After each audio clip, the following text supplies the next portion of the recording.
Kāds ir jūsu laimīgais skaitlis? Varbūt tas ir 5, pagaidām nē.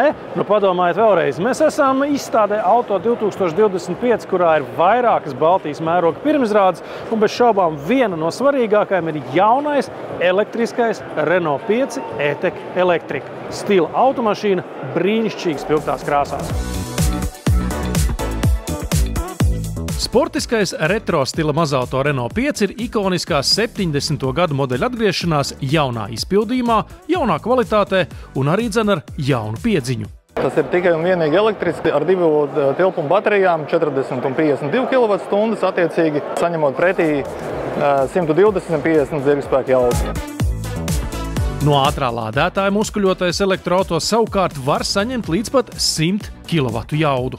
Sniedzamība ir līdz pat 410 km lielajā baterijas izpildījumā un 300 km ar mazo bateriju.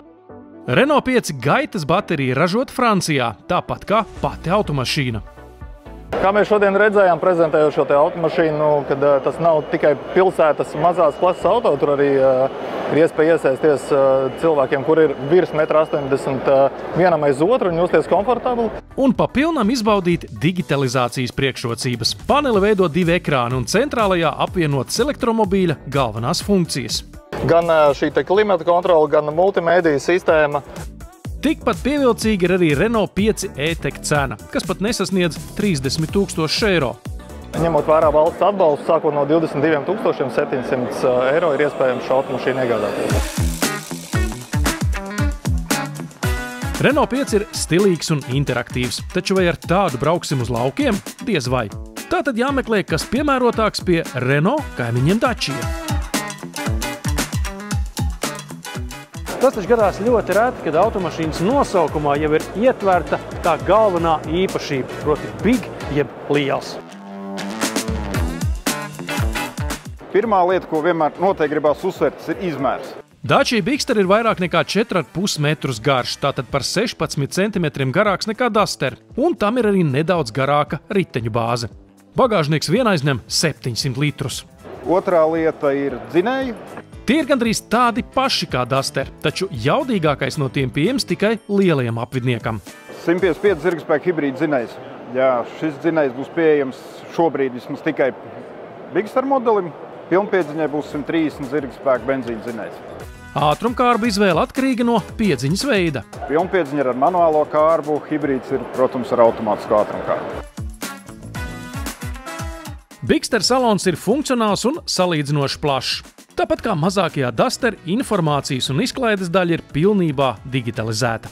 Šeit ir 10 colu skārieņjūtīgs panelis, kur notiek visa mašīnas vadība, sēdekļa apsilde, stūra apsilde, principā viss vadās no šejienes. Otrs ekrāns, kas ir ierastā spidometra vietā, viņš arī ir digitāls, un tur jūs arī varat paši veidot to attēlu, kur jūs gribat, vai lai jums tur parādās spidometrs, vai navigācijas sistēma, vai radio, tā kā to jūs izvēlaties paši un piemērojat savām vajadzībām. Lai gan Bigster tāpat jau ir tik augsts un tik robusts, ka spēj izbraukt tur, kur līdzīgi crossoveri padodas, Dacia apgādājusi jaunumu ar braukšanas režīmiem.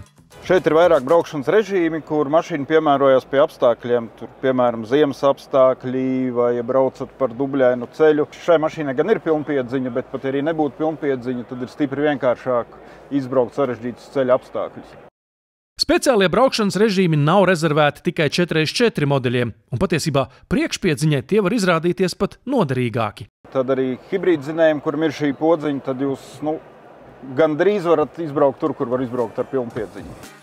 Dacia Bigster paredzēti kā ģimenēm, tā cilvēkiem, kas ciena laiku, pārvietošanās brīvību un funkcionalitāti. Šajā ziņā Bigster piedāvā labāko cenas un snieguma attiecību klasē, jo automašīnas cena sākas ar 22 890 eiro. Mūsdienām tas ir gandrīz unikāls piedāvājums par 4,5 metrus garu kompaktklases crossoveru. Tāpēc Bigster nav gluži vienkārši lielāka Dacia. Tā ir pavisam jauna līmeņa Dacia.